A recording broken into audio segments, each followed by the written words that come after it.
aquela gravação, esse assunto iniciou em 2008, se estendeu até 2016, e que é quando surgiram novas abordagens desse assunto, mas agora, bem no início de 2022, eu achei de novo uma abordagem mais recente do mesmo cientista, do Jamie Gates Jr., né? Esse cara aqui, é um cara muito legal, né? E só que eu vou mostrar para vocês essa gravação que eu tomei contato com ela em janeiro, agora de 22, e a gente vê o nível de convicção dos cientistas em relação àquela primeira abordagem onde esse assunto, a primeira vez foi falado, foi em 2008, e o Jamie Gates Jr., em alguns programas de televisão que ele apareceu naquela época, os caras até tiraram sarro e ridicularizaram um pouco essa ideia, né? E aí isso foi tomando um corpo, né, tamanho, se juntando a várias outras evidências de diversos outros cientistas falando sobre isso. E hoje a gente ouve eles dizer que o nosso universo seja um vasto programa de computador cósmico funcionando, sem que, de fato, a gente perceba. Eu acredito piamente que existe um enorme mistério no núcleo do universo. Para entender o universo, os físicos o traduzem em matemática. E no meio desses números, Gates e seus colegas acreditam ter descoberto um código oculto. Encontramos partes estranhas de matemática que ninguém nunca havia nos contado que fazia parte de tal conjunto de equações. Esse fato estranho me incomodou. Descobrimos que esses objetos tinham códigos de computadores contidos. Curiosamente, sabe-se que esse código existente na natureza combina quase perfeitamente com os códigos de correção de erros do 1 e do 0 usados para impedir que os computadores e a internet entrem em colapso. Esses códigos são úteis em termos da nossa tecnologia, mas não estávamos estudando tecnologia. Estávamos simplesmente estudando matéria e energia. Por que encontraríamos códigos de correção de erros?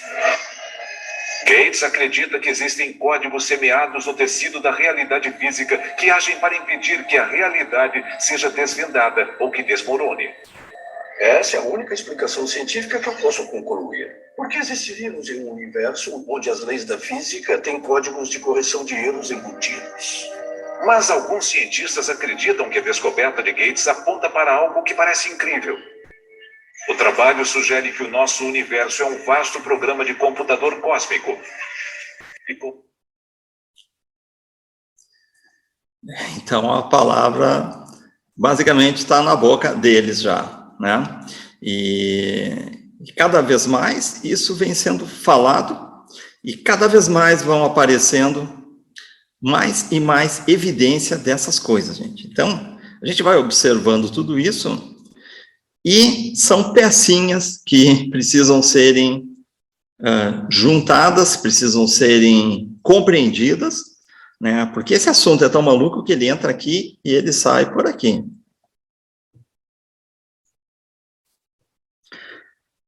Um outro ponto aqui, gente, é a questão da repulsão atômica. Se nós olharmos, por exemplo, comparativamente, tá? Um átomo a um campo de futebol, vocês podem dizer assim, ó, que a eletrosfera, ela corresponderia, mais ou menos, ao tamanho do campo de futebol. E o núcleo, que seria a parte sólida do átomo, ele seria do tamanho da cabeça de um alfinete, posicionado bem no centro do campo de futebol.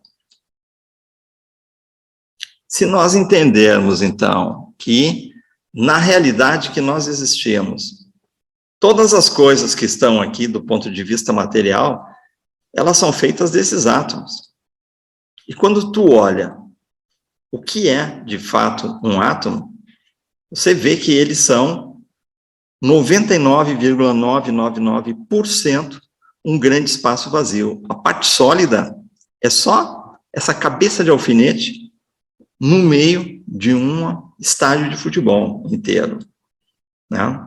Então, a pergunta aqui, ó, é como que é que as coisas podem ser sólidas se tudo que existe é feito da junção de pecinhas de um Lego que são formadas assim, ó.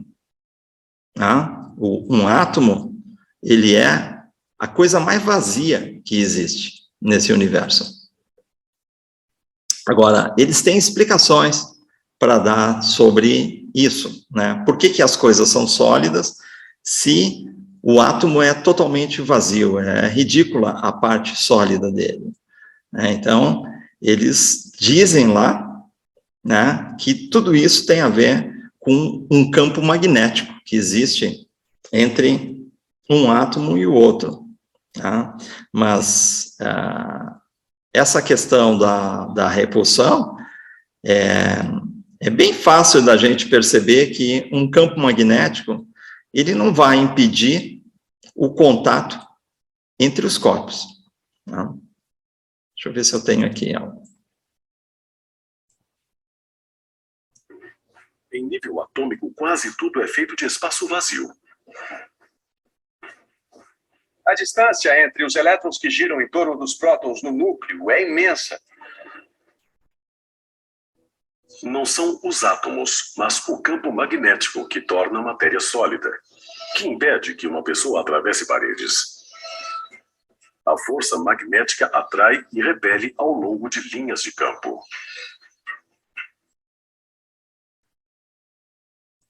Então, essa explicação, gente, de que é o campo magnético que repele, isso aqui não convence muito, de fato. Tá?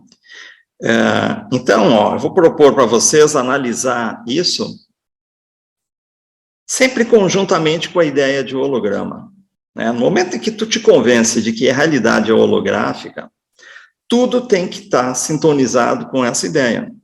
Se não tiver uma explicação que se acople na ideia que você assumiu sobre a realidade, então essa ideia ela está furada, tá? Então, quero que vocês vejam isso aqui, ó. Não tem som, tá?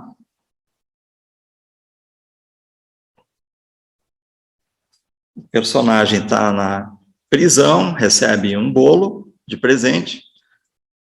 Dentro do bolo, ó, tinha uma lima. Aí ele resolve serrar as grades para fugir.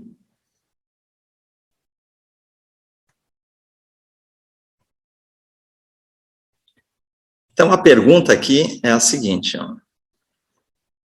De fato, tá? Considerando que tu tá vendo essa historinha rodando aí na tela do teu computador, tá? De fato, teria alguma célula de verdade aí na tela do teu computador? Então, é claro que não tem uma célula de verdade ali.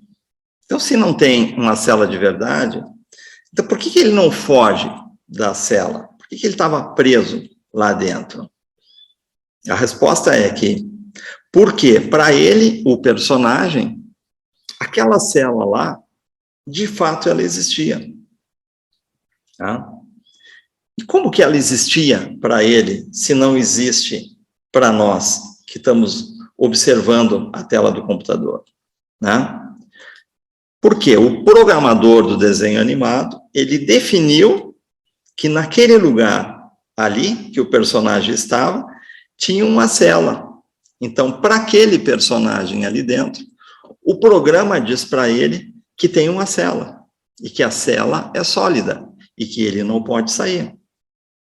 Então, veja que, quando você lida nas coisas no nível de programação, o que está acontecendo é somente informação que está sendo trafegado ali.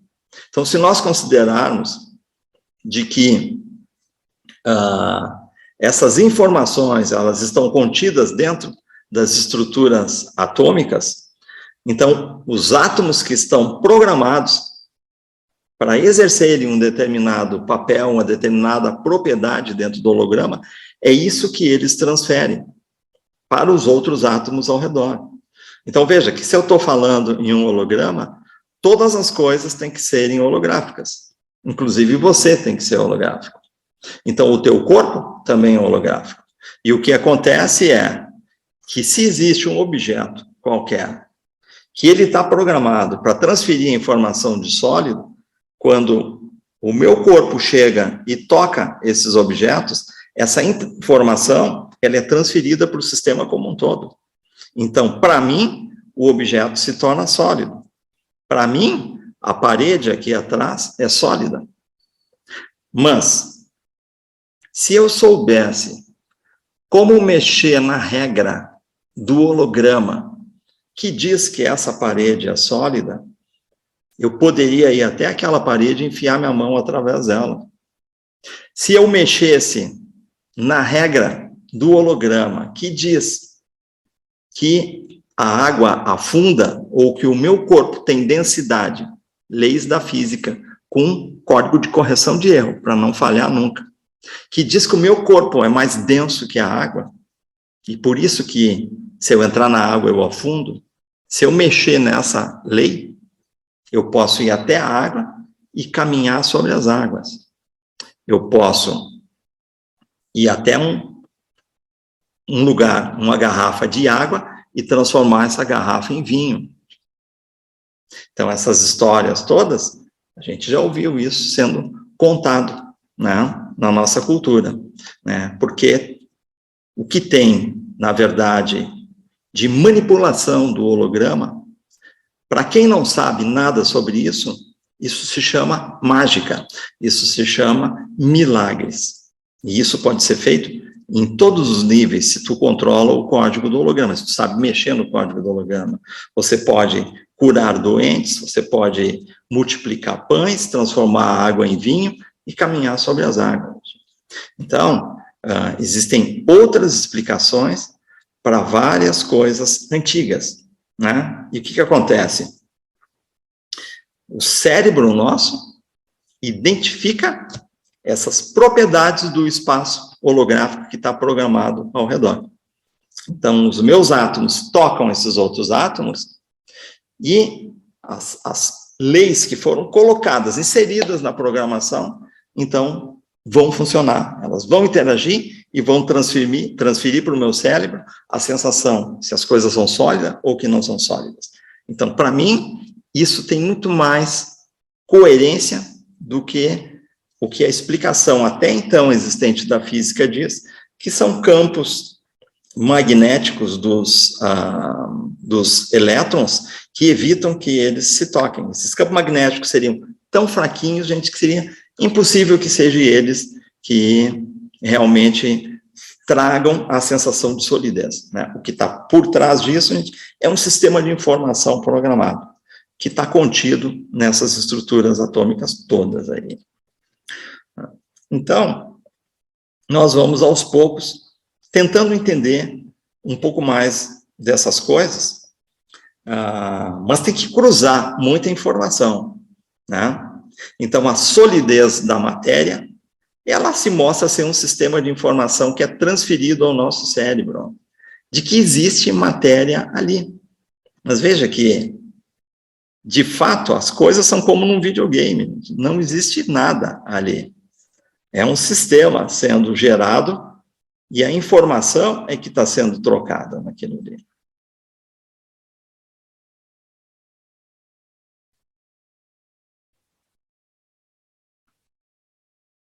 Então, todas as formas físicas, elas têm que ser produto das programações.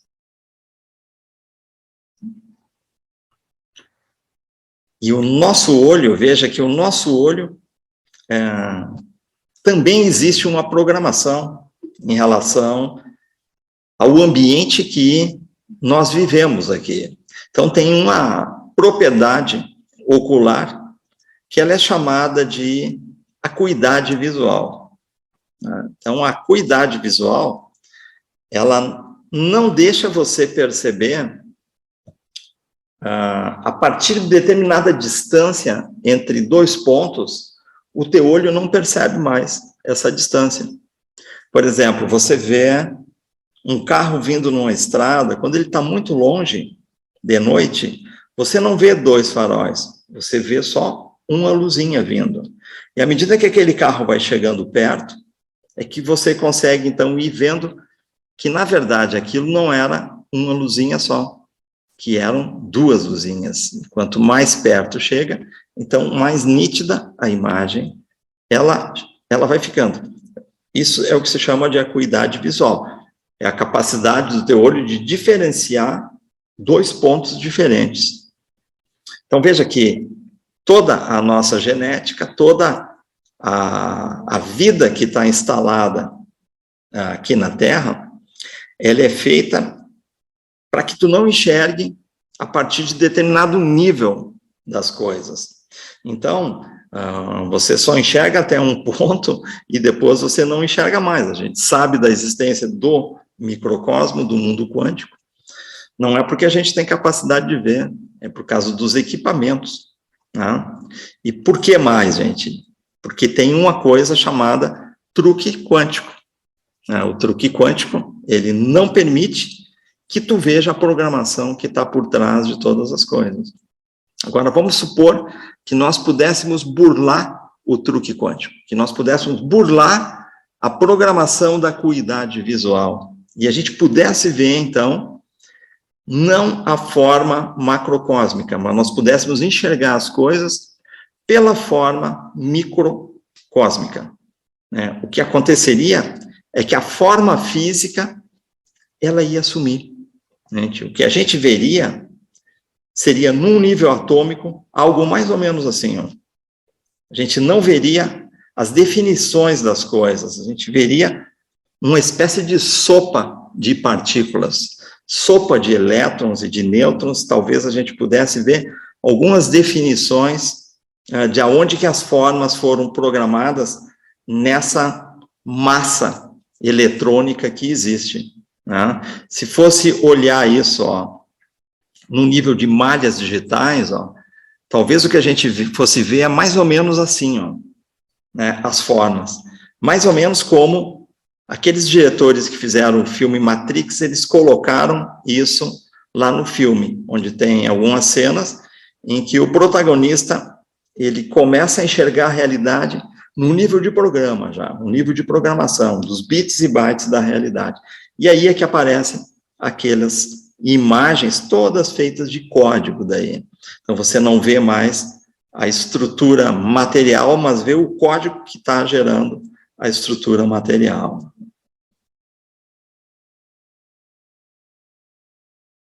Então, se nós voltarmos agora lá no CERN, né, onde o CERN é o laboratório que administra o LHC, que é o grande colisor de hadrons, né? Essa máquina gigantona aqui, olha o tamanho de uma pessoa lá, ó. Então é uma máquina muito grande, né? Depois que ele quebrou as partículas, ó, nas colisões, que para conseguirem isso, elas tiveram que ter 99,999% da velocidade da luz. Aí as partículas conseguiram ser quebradas ali, ó.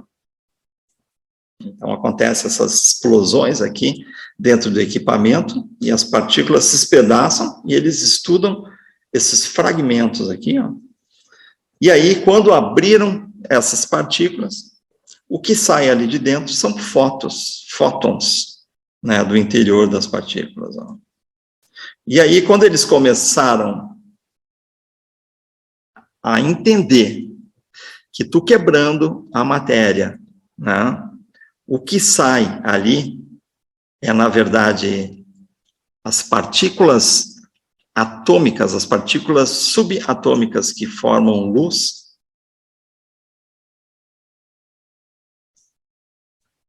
nós podemos dizer que, fisicamente, a matéria nem sequer existe, então, do ponto de vista físico. Uma vez que tu quebra ela, E o que tem dentro dessas partículas é somente luz.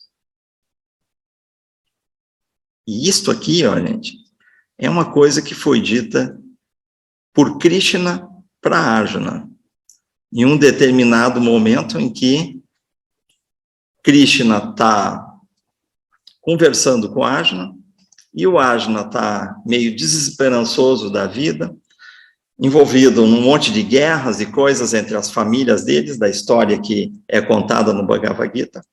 E aí o Krishna chega para o Arjuna e diz para ele, né, que ele diz assim: Arjuna, você sabe por que tu sofre? Porque você se identifica com esse corpo. Só que esse corpo é feito de materiais inferiores manipulados pela luz. Fisicamente, ele nem sequer existe. E a gente lê essas coisas, mas se você não tem esse ouvido colado na história sobre hologramas, você não consegue entender o que de fato, ele estava falando ali naquele momento. Esse tipo de diálogo sempre, de repente, traz uma espécie de revelação nessas histórias antigas, que a ficha só cai para a gente quando a gente começa a ter no nosso foco de atenção um determinado assunto. Tá? Então, essas coisas ficam processando na nossa cabeça, e aí cai a ficha. Poxa, mas ele está dizendo para o Arjuna que esse corpo nem sequer existe, o que ele quer dizer com isso? Né? Então, essas conexões todas, muitas já eram sabidas, né, desses seres que estiveram aqui da antiguidade, esses sábios, né, que trouxeram conhecimento antigo humano aqui. Né? E aí essa pergunta, então, se esses corpos materiais nem sequer existem, o que é essa matéria? Essa é a pergunta que eu falei para vocês, ó, que foi feita lá nos anos 70 para o espírito do Humberto de Campos, que era um escritor. Esse cara não era físico e nem espiritualista, ele era. Mas, sei lá quem é que mandou ele aqui para a Terra de volta, e o espírito dele começou a aparecer aqui, os médiuns começaram a incorporar, e alguém fez isso aqui, essa pergunta, né? O que é a matéria? Né? E aí é que ele responde que a matéria é luz condensada.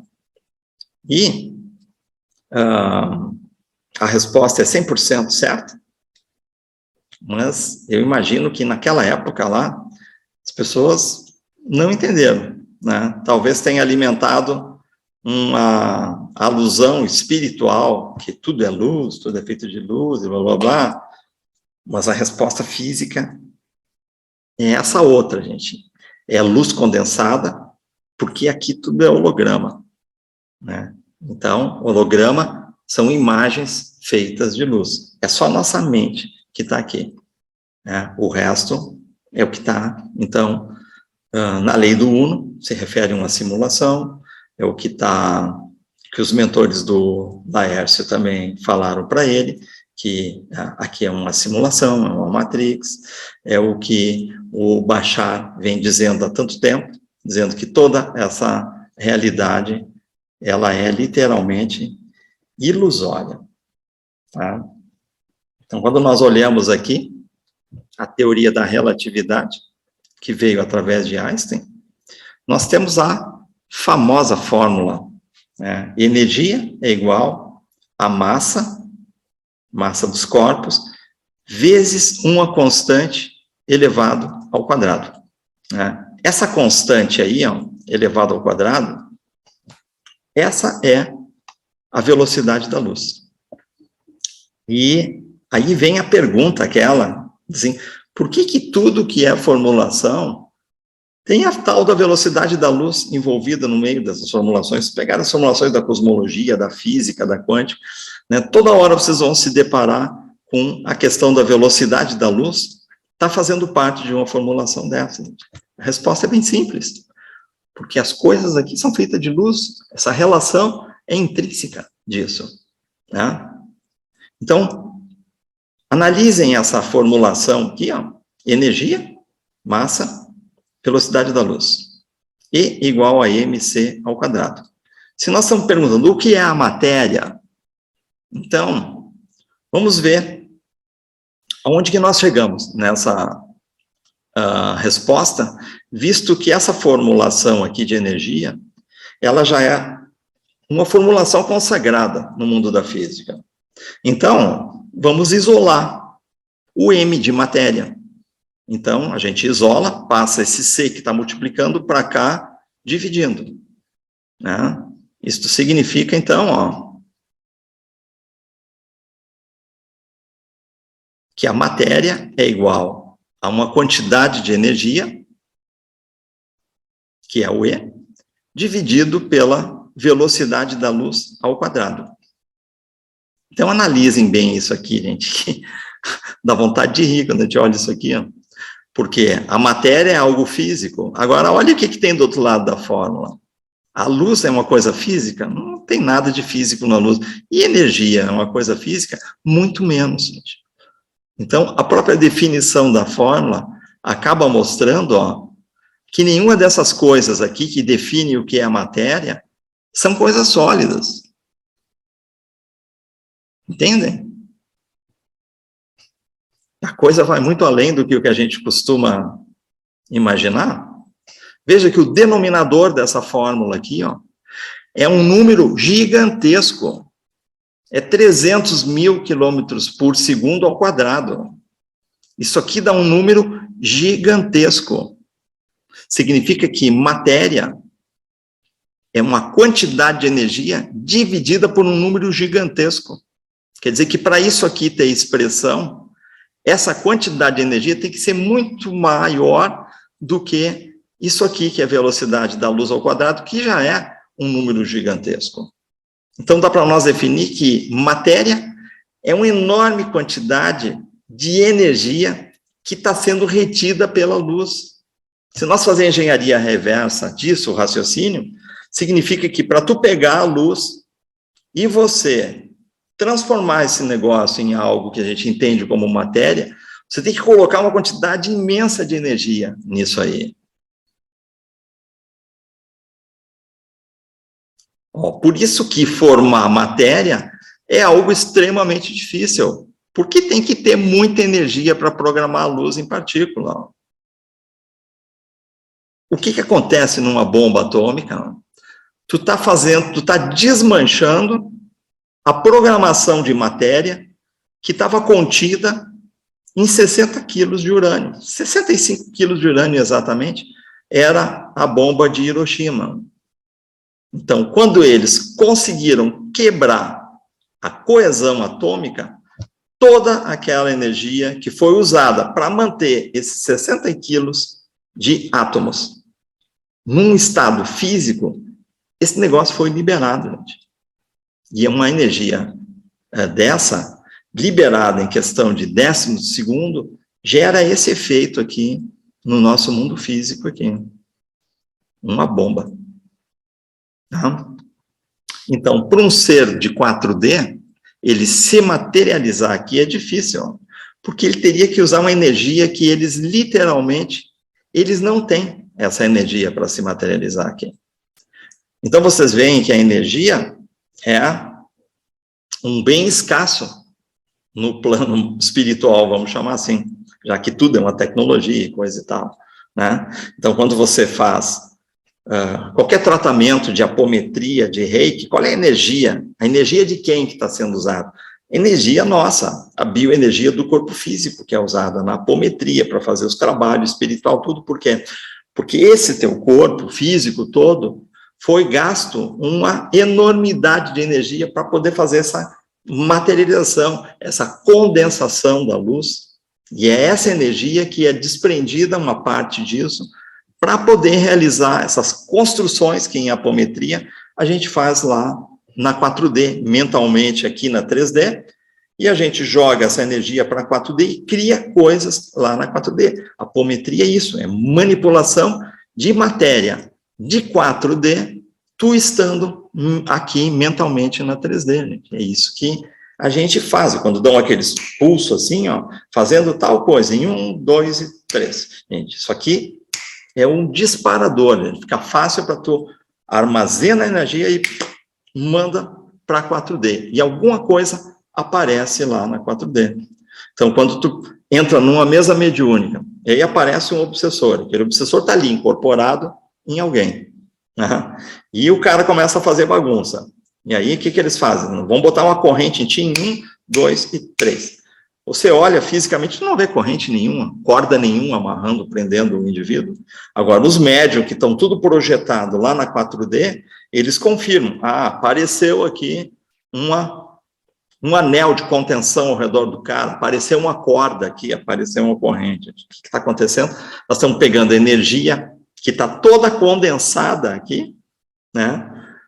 Velocidade da luz ao quadrado, uma energia que foi dividida por isso, quer dizer que é uma energia muito maior do que isso, né? Nós temos a facilidade de desprender isso e mandar para lá, para construir uma coesão molecular lá no outro plano dimensional, né? E a apometria funciona assim. É uma ciência isso, é uma tecnologia, uma capacidade psíquica que se manifesta ser possível dentro das realidades holográficas, das realidades simuladas aqui, né? Então, para nós materializar coisas aqui na 3D, também tem a mesma dificuldade. Mas nós materializar lá na 4D, para nós é muito fácil.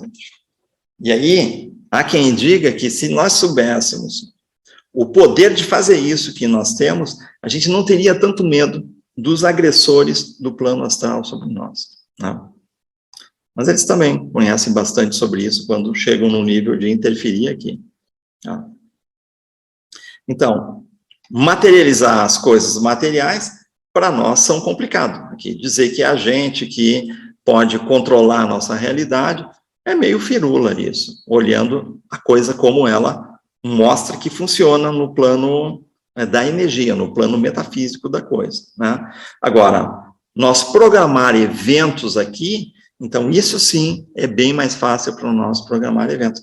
Basta nós mudar códigos internos para atrair eventos de felicidade, né? De estados emocionais, de oportunidades e até de relacionamentos de amor. Mas veja que tudo está ligado ao que é cobrado do aprendizado do teu código. Nós estamos numa matrix, e essa matrix, ela lê a tua mente, entendeu? Então, para tu atrair certas coisas, você tem que ter criado códigos compatíveis com isso aqui. Por isso que pessoas dinheirista, materialista, eles atraem mais dinheiro ainda, né? Mas eles não conseguem atrair muitas vezes amor e felicidade, porque eles não se tornaram isso ainda. É uma questão de coerência de código daí, essas coisas.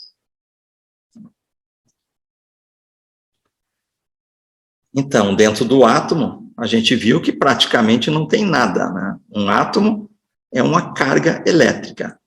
Então, um átomo é somente luz. A gente pode dizer que átomo é a coisa mais vazia que existe aqui no universo. E aí, se a matéria é feita disso, ó, então como é que a gente vai explicar essa solidez aparente das coisas, né? Ou é melhor, então, a gente acreditar que tem um sistema de informação, como num computador, que está transferindo para o cérebro, que é onde determinados átomos dentro da malha atômica estão posicionados, ali tem algo que foi programado para ser sólido. E o teu cérebro é que identifica isso como sólido. Tudo ligado à programação e computadores decodificando essa programação. E a diferença é que numa estrutura biológica, o computador que decodifica essas coisas também é um computador biológico, né? O cérebro é um computador biológico.